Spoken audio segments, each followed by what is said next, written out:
So the pieces you'll need to make this are 2 15-hole of these beam things out of Lego.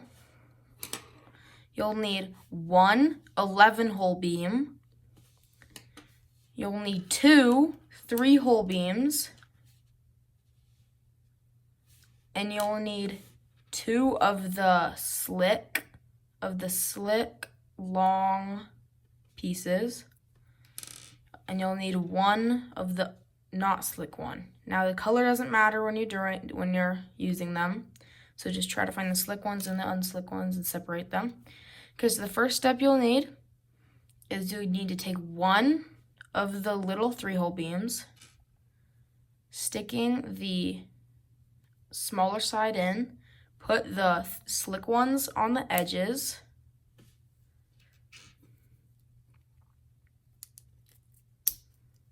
and put the not slick one in the middle. Now after this little contraption, you want to take your long beams and on the very first hole, put your long beams on the edges. And now that you have this, you want to take your shorter one and on the second hole, put it in facing upwards on the second hole. And now you take your last 3-hole beam. You want to finish it like that. So now you have your little butterfly knife. But to make it look nicer, I am going to add some flat Legos so that they can, I don't know, be easier to grip when using it and everything. So I'm gonna grab some flat Legos. Okay. So I'm gonna take this one, snap it in, take the shorter one, and snap it in, take the long one and snap it in. Okay, now let's grab some more.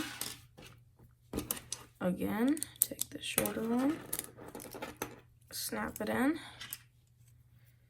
take the even shorter one, snap it in, take the long one on top, snap it in. Let's flip it to the other side. Let's grab some more, take that one, snap it in, grab another 4 piece and snap it in, and take a long piece. Okay, now last side, of course, like you guys know, medium-sized one. Snap it on right there. Really short one. Snap it on. And the long one. Snap it on. Now you have your own butterfly knife to do tricks with. Congratulations. Hope you enjoyed the tutorial. Make sure to like and subscribe so this video can get sent to other people. Hope to see you in the next one. See ya.